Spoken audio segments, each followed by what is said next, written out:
Dr. Laila Kassam is a founder and director of Animal Think Tank, a grassroots organization using social movement best practice, including momentum-driven organizing and an ecology of change approach, to support the building of a mass movement for animal freedom in the UK. Animal Think Tank is currently focused on narrative research and strategy, which we've heard from the team today, long-term movement strategy development, building a network of the local campaigning groups, and cultivating the foundations for narrative and strategic unity within the UK animal freedom movement ecology. I don't want to take any more time from Laila by reading more about her incredible bio, so please do that in the app and catch her after this if you don't have time for questions. But for now, just really excited to welcome Laila. Oh, thank you, Amy.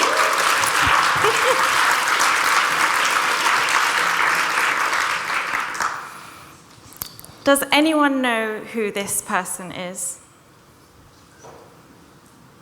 No?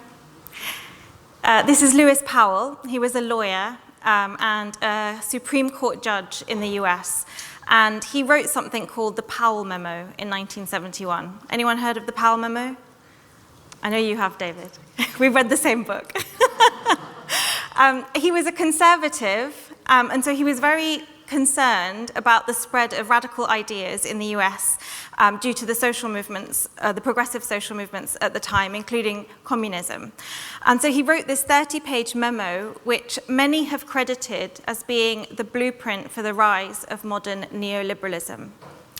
And he laid out this plan to capture key institutions like the media and like universities to reverse these trends. And guess what? His plan worked.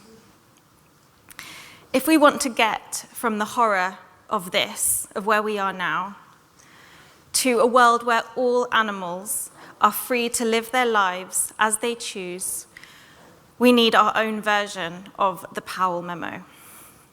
We need a long-term movement strategy or roadmap, because transformational change doesn't just happen because it's morally right. We need a strategy that focuses our attention and energy so we can actually achieve a breakthrough, rather than pursuing lots of different goals at once and not achieving a meaningful breakthrough in any of them. And now I realize that the animal movement is unique in many ways. We are an ally movement, for starters, and it is a massively complex issue. But there is still so much for us to learn from other social justice movements. And past successful movements have built unity and momentum around long-term shared goals. So for Indian independence, the goal was to get the British out of India. That provided some kind of coordination between different efforts. For civil rights, there were lots of different campaigns, but they focused on two issues: desegregation and then voting rights.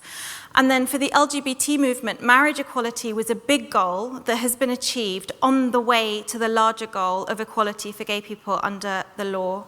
And marriage equality was chosen as the goal amongst many other things that could have been achieved at the time. But it was chosen in part because the conversations that it catalyzed about love, family, commitment, shifted people's attitudes more broadly about gay people, and then opened up the opportunities to win further rights. So it was actually a very strategic goal. And I want to just point out that there is a difference between campaign strategy and movement strategy. To achieve transformative change, that we really need to take a long-term movement perspective. So to imagine change happening across decades rather than across campaign cycles, which I'm guessing most of us are focused on. And also, just to point out that movements are multi-generational. Taking a movement perspective means deciding what aspect of this issue that we want to focus on in this generation, and what foundation we want to build and leave for the generation of the movement that comes after us. So at Animal Think Tank, we are very persuaded that we need to take a long-term movement perspective to achieve transformative change. And over the last 12 months, we've been working to develop a 40-year movement strategy for ourselves mainly, but also hopefully one that can serve the wider UK movement ecosystem. So in this talk, I'm going to share some of the ingredients of so-called good strategy, And then I'm going to talk about ATT's long-term strategy work over the last 12 months. And then finally, I'll share some of our interim results and some of the insights that we've uncovered, and also share what's still left to be done. There's quite a lot still left to be done. And also, I'm drawing from a range of really great resources, both in business strategy and in movement strategy. I really recommend reading all of these books. But also, I'm drawing on interviews and conversations and consultations with strategists from other successful movements, including Ivan Marovic, who was one of the leaders of the Otpor movement in Serbia, Evan Wolfson and Doug Hathaway, who were instrumental to the Freedom to Marry movement, and also Paul Engler, who has been involved in lots of movements and was co-author of one of our favorite books, This Is an Uprising. So, well, firstly, what actually is strategy? There are many definitions, and one that I like is from Practical Radicals, and it defines strategy as a plan to achieve a goal under conditions of uncertainty with limited resources facing opposition. Or perhaps more simply, as the author of Good Strategy, Bad Strategy says, fundamentally, good strategy is about problem solving, and we cannot solve problems that we do not understand. So, what are some key ingredients of good strategy? Well, firstly, we need to diagnose or analyze the current situation and answer questions like, where are we now? What are the key issues? What are the key opportunities? And a good diagnosis is really about fully understanding, as much as possible, the nature of the challenge, which really then helps us to identify key opportunities. And for social movement strategy, it's really important, as part of the diagnosis and understanding where we are and what opportunities we have, it's really important to understand and unpack power, our power, and the power of the opposition, and finding ways to concentrate our power to achieve our goals. And in a social movement context, progressive movements have relied primarily on solidarity power, which is the power that comes from building networks and alliances and having an amplified voice and action. So solidarity power is really, really important. Also, disruptive power, the power to wound, which is, things like strikes and boycotts, so disruption, but also ideological power, which plays a really key role, especially if we're trying to shift society's values, their attitudes, the norms. So aside from understanding the current situation, we also need to have a clear goal or vision of where we want to go. And what's really, really important is to have a vision that is clear and compelling, which can then really help to mobilize and organize people towards creating a better world. And the vision should really be rooted in universal human values and aspirations so that it speaks to people's hearts and moves them to act. And then we need a plan from getting from where we are to where we want to go, answering questions like, what steps are we going to take? And a good plan includes a guiding approach, coherent actions, and some high-level goals or milestones. So a guiding approach. So good strategies have a guiding approach which basically marks the direction forward but doesn't define the details. And it defines your methods and helps you to rule out other possible actions. And so in a social movement context, I think a guiding approach is really about your conceptual theory of change. Is your approach about putting pressure on the system from the outside, shifting public opinion through mass protest, or is it about putting pressure on the system from the inside through party politics or through lobbying? Is it about individual change or systemic change? Is it about legislative change or cultural change? Obviously, it's a both and kind of situation, but this theory of change really helps to define the approach that you're going to take. And Practical Radicals defines 7 different approaches that movements can take, from base building, so community organizing, disruption, narrative shift, inside-outside campaigns, and a few others. And they argue that you choose your approach based on your assessment of your own power and also the current context.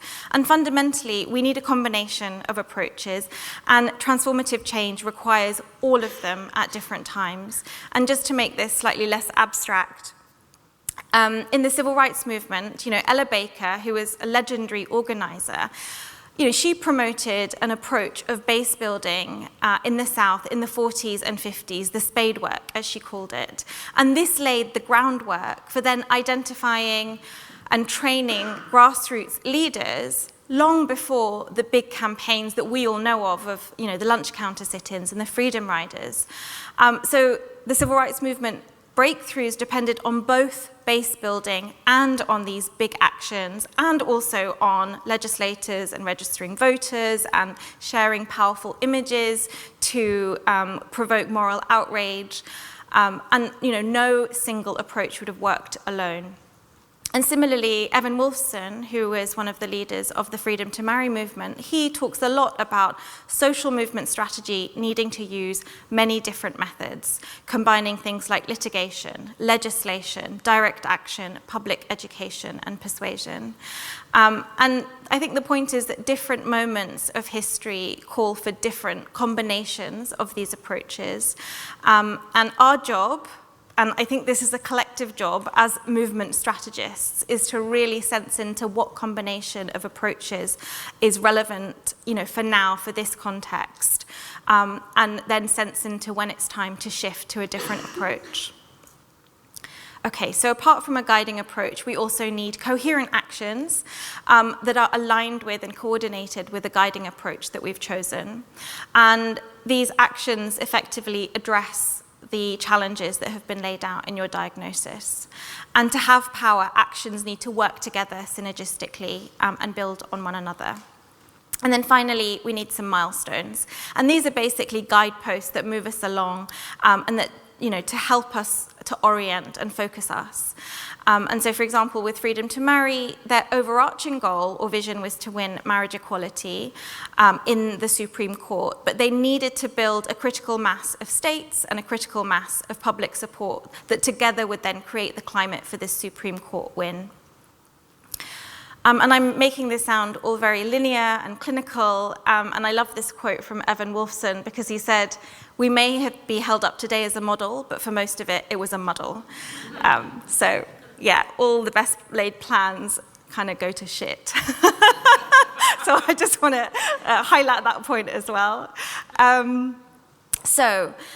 What are some key principles of good strategy? I've lifted this from the excellent book, Good Strategy, Bad Strategy. I've taken some that resonate with me. So fundamentally, the basic idea of strategy is pitting strength against weakness, or strength applied to the most promising opportunity. And it might feel like we don't have that much strength, but we can create strength. So changing how we see a situation and uncovering fresh insights and new opportunities is a source of strength. Having a coherent strategy creates strength through the coherence of its design. Good strategy is also kind of obvious when you look at it in hindsight, because if it's based on a slightly different or nuanced understanding of the issue, it still fits the situation so well, but it's based on unique ideas that maybe others haven't noticed or haven't utilized. And as I've said just now, good strategy is designed to be coherent. All of the actions should reinforce and support each other, and that coherence is a source of power. And a lot of strategies aren't designed and instead are a list of independent or conflicting objectives, which means they have less strength. Good strategy is also focused. It involves prioritizing what is most critical. So you have to make choices. This is as much a lesson for Animal Think Tank. We need to make some choices as well.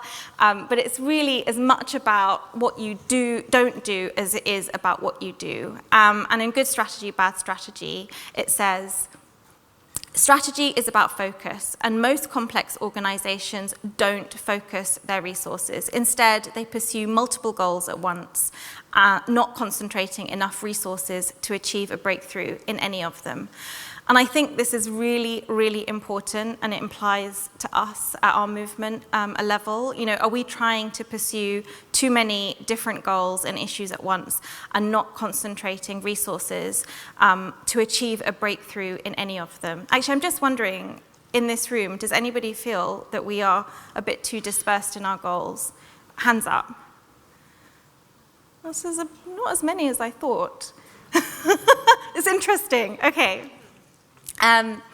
So, good strategy also uses leverage, which is basically we're trying to find, something with the smallest effort that will yield the biggest impact. Good strategy is adaptable. It adapts to changing circumstances and new knowledge. So we're not going to come up with a blueprint for 40 years. We need to basically come up with a process that can adapt and iterate and assess assumptions over time. And fundamentally, strategy is a hypothesis. It's an educated guess about what will work, that can be tested and refined over time.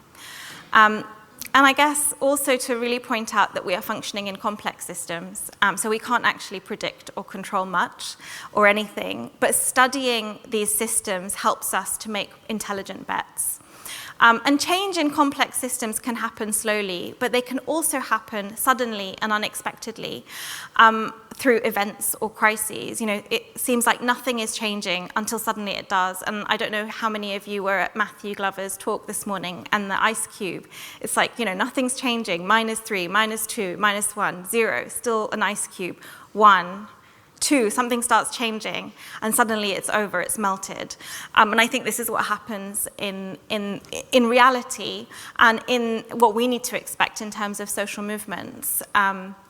And I think what's really important for us is to understand that big change can happen with these events or crises that occur, and that we need to build the capacity to then respond to these events or crises. And it's at these times when our long-term work, building our base, transforming attitudes, transforming norms, can suddenly come to fruition. But we need to build that muscle of noticing the opportunities and then being able to respond. Okay, so that's some conceptual ideas about good strategy. Now I'm going to talk about what Animal Think Tank has been doing with all of this theoretical stuff. So as I mentioned, we spent the last 12 months developing our long-term strategy, and we've done our best to apply these good strategy principles.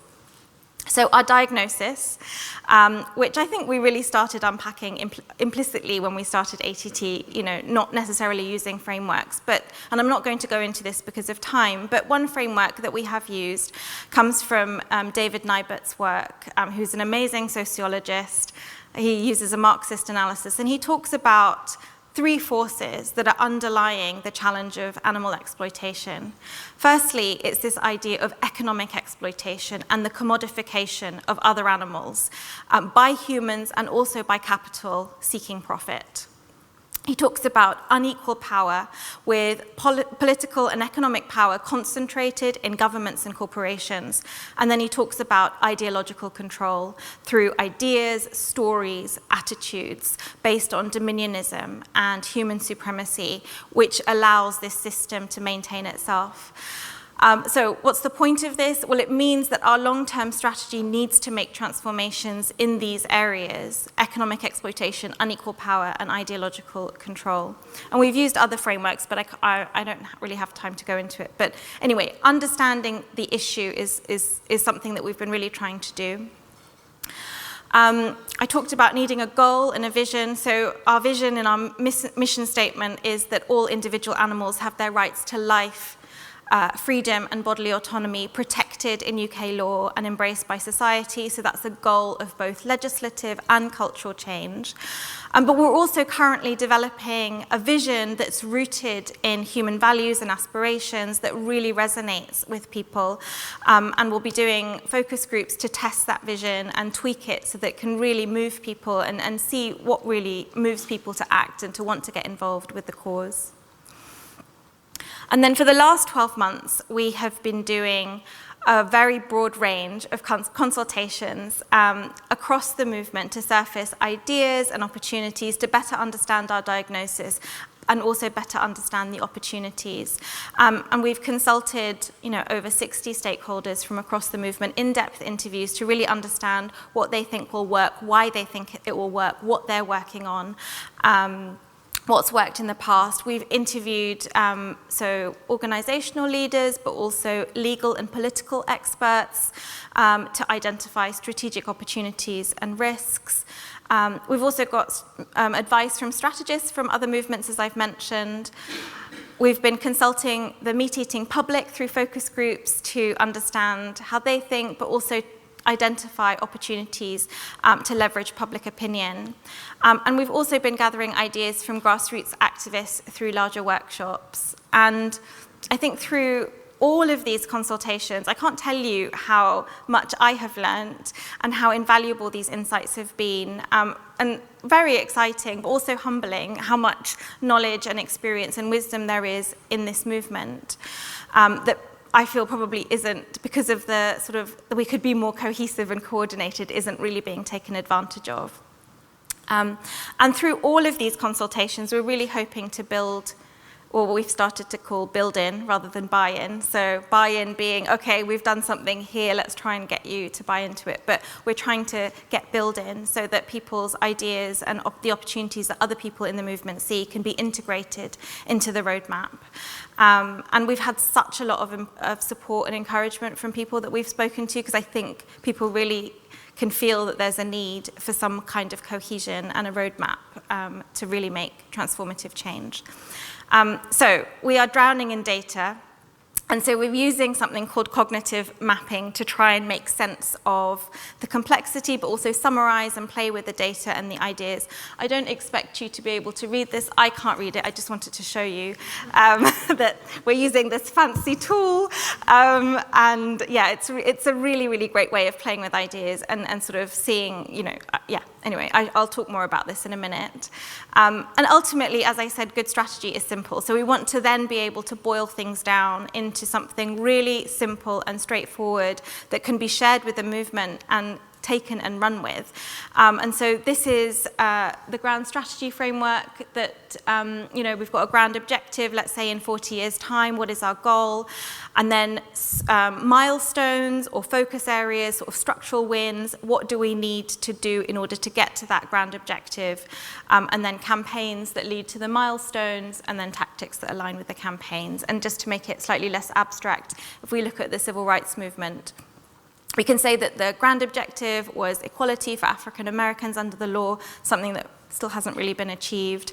And some of the milestones were desegregation and then voting rights. And then for desegregation, there were lots of different campaigns, the Montgomery bus boycott, the lunch counter sit-ins, and so on. And for voting rights, there were voter registration drives. There was also the Selma campaign. So I think, do you get an idea of having a sort of high-level milestone, but then lots of different campaigns being run by different organizations, but all sort of focused in a particular direction.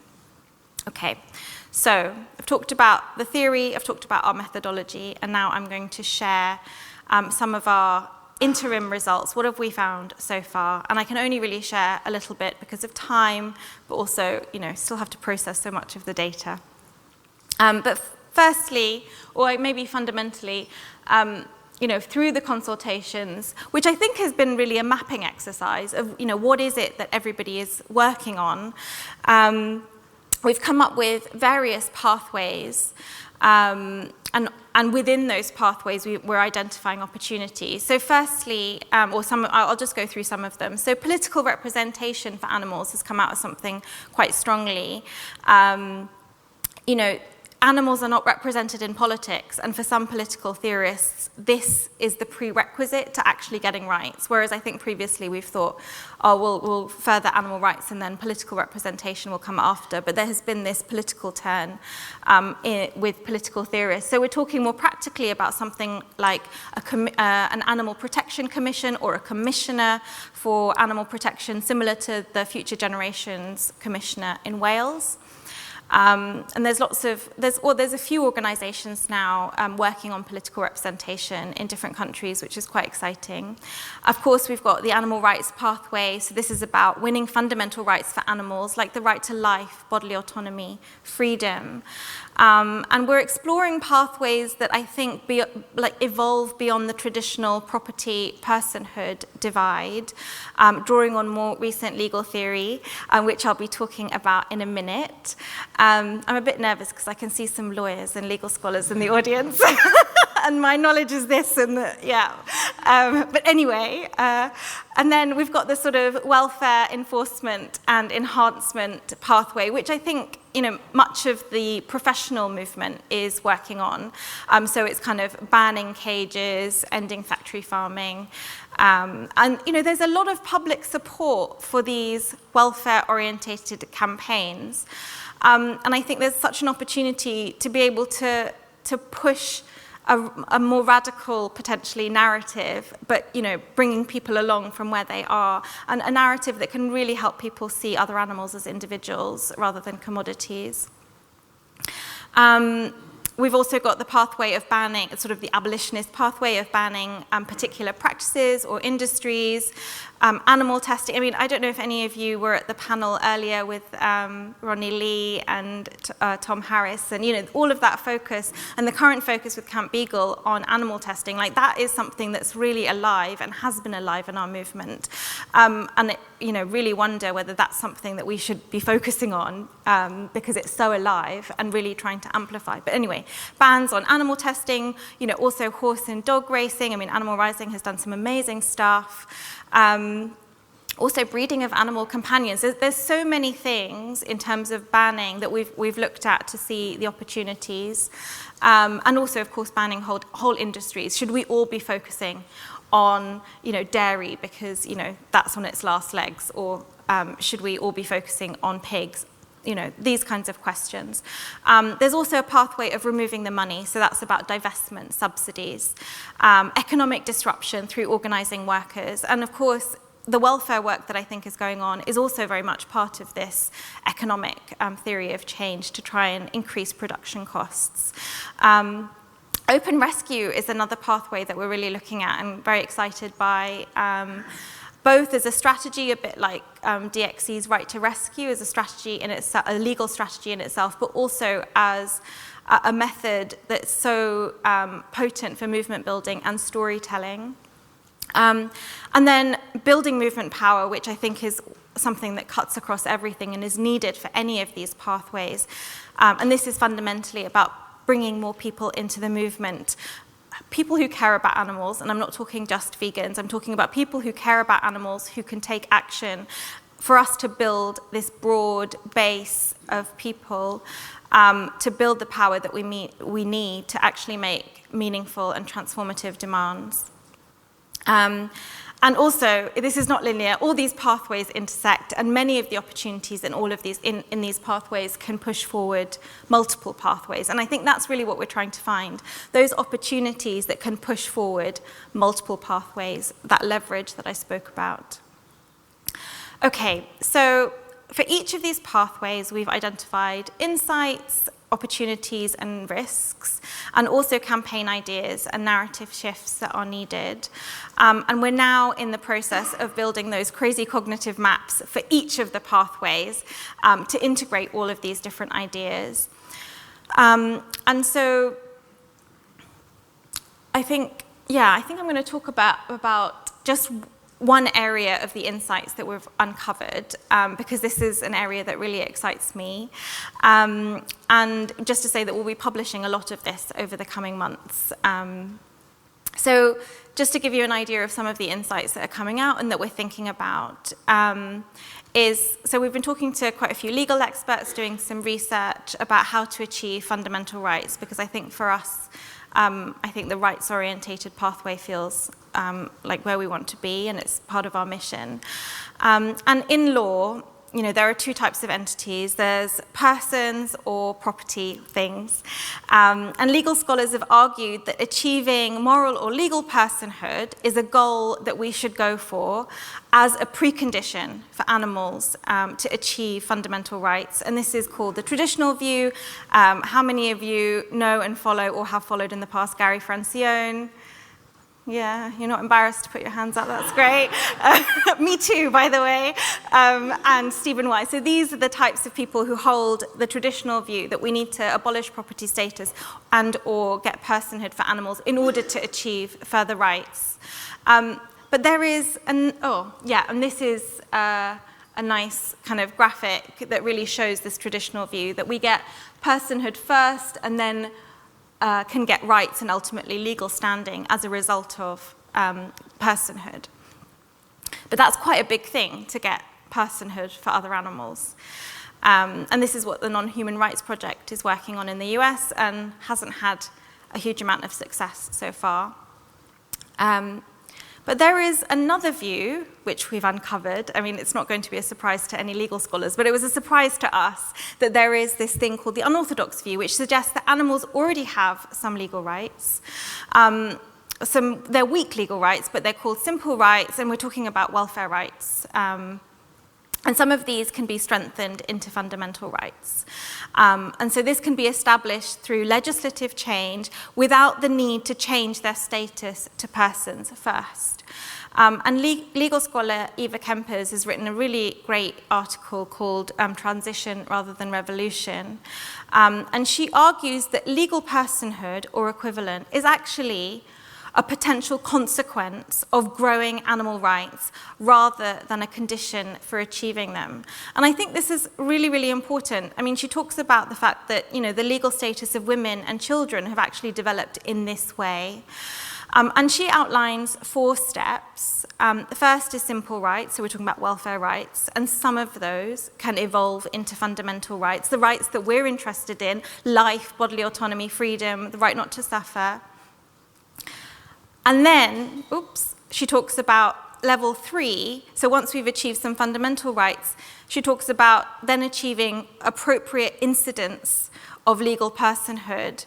And incidence in this context is kind of like thinking about personhood as a bundle of different rights. So the right to vote, the right to own property. And so that's not necessarily appropriate for other animals, but it would have been for women, or is for women, not would have been at the time.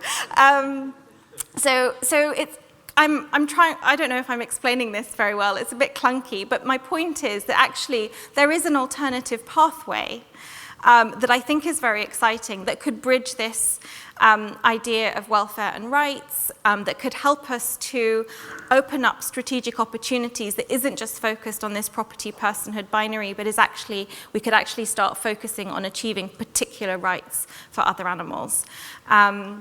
So yeah, very excited by the strategic opportunities this opens up. We're planning to have some legal roundtables because, as I said, my legal knowledge is very, very small, and I think that we need to brainstorm with some legal scholars and practitioners to really fully understand what the opportunities are in this space.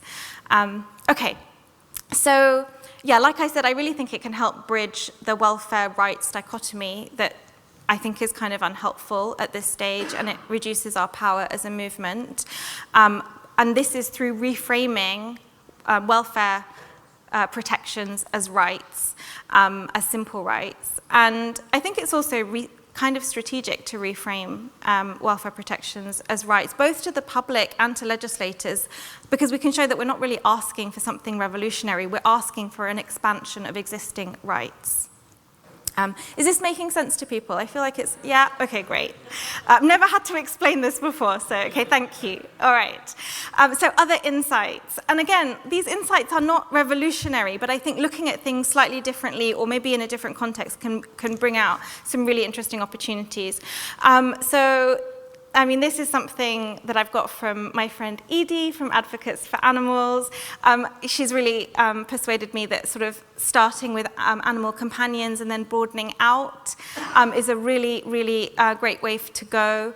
So, for example, expanding the ban against dog tail docking to pigs would be something that could be pursued. And there's lots of opportunities with that. And I would really recommend looking at Advocates for Animals' strategy of chipping away at the property status for dogs and then moving along that pathway.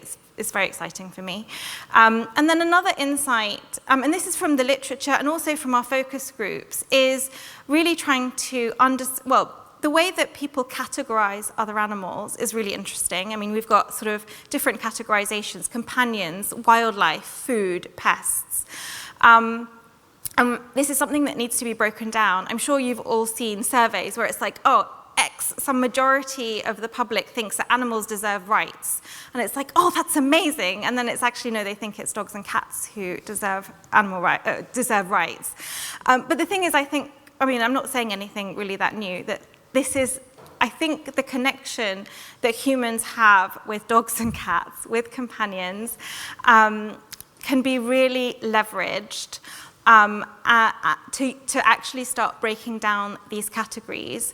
And so, developing narrative unity, for example, across different campaigns, campaigns for different species, but having narrative unity that sort of says something like, someone, not something, or something, related, could really help the public move, say, pigs or chickens out of the category of food and into the category of companion or family member.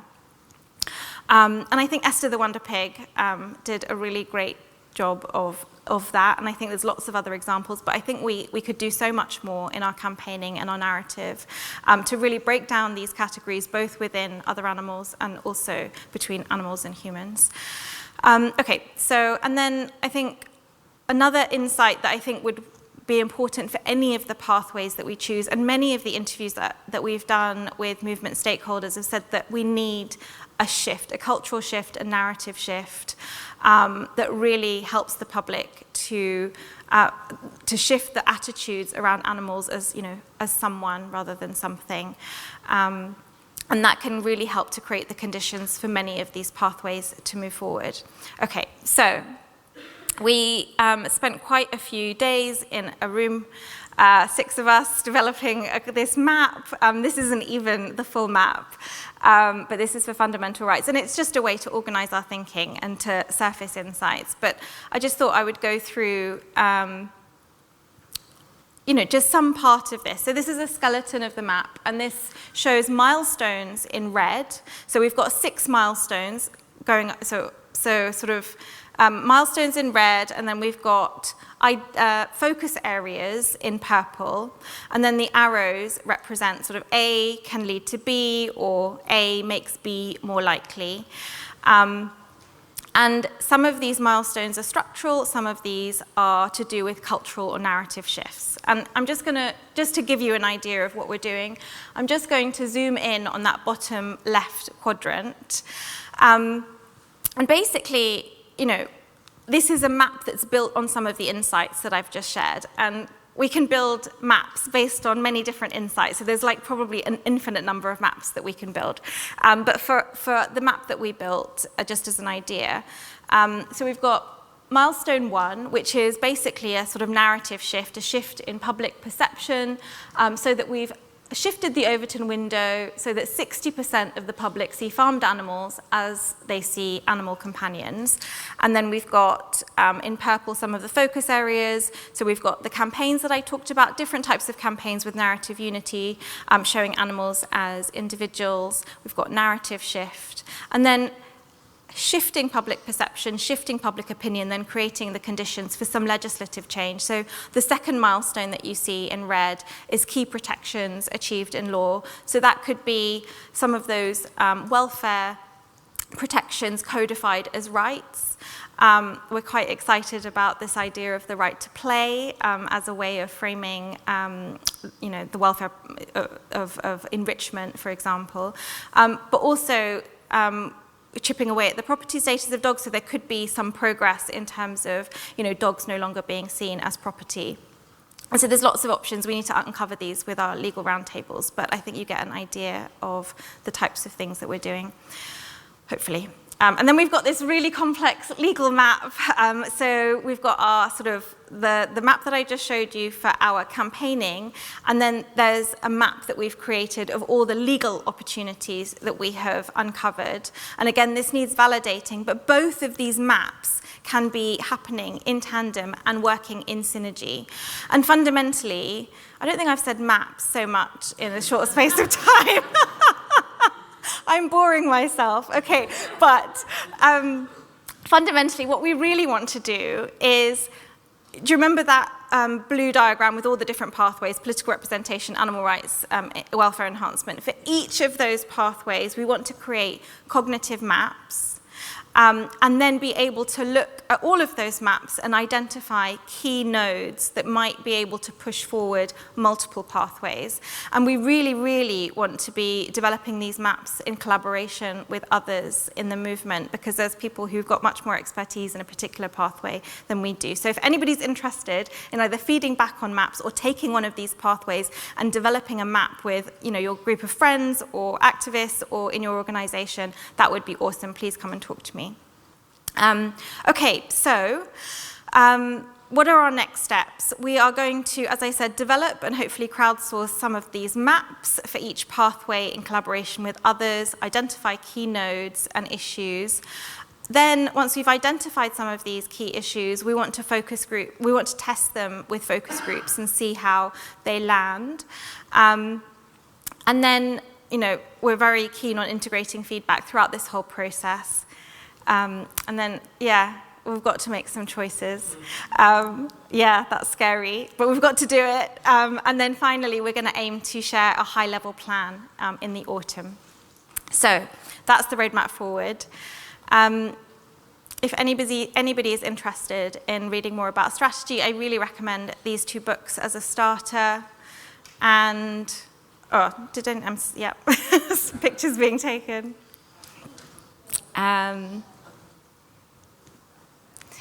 And yeah, what have I got up there?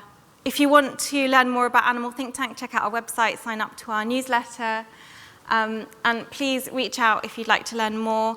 And also, if you would like to volunteer. We've had such great volunteers doing discrete pieces of research for our strategy work, and we love working with volunteers.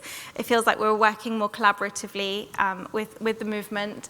So if you're interested and want to learn more about a particular issue, this is a really great way to do it and to contribute to something that I think could be quite meaningful. So please do get in touch. And yeah, say hello. Like, most of Animal Think Tank is at this conference, and we really, really would love to connect. So please do come and say hello. And I'll leave you with this old proverb, which I really like, and with this thought, I suppose, that we all of us here need to hold big, bold, audacious visions for transforming society, and we need to be willing to do what it takes to win in the real world. Thank you.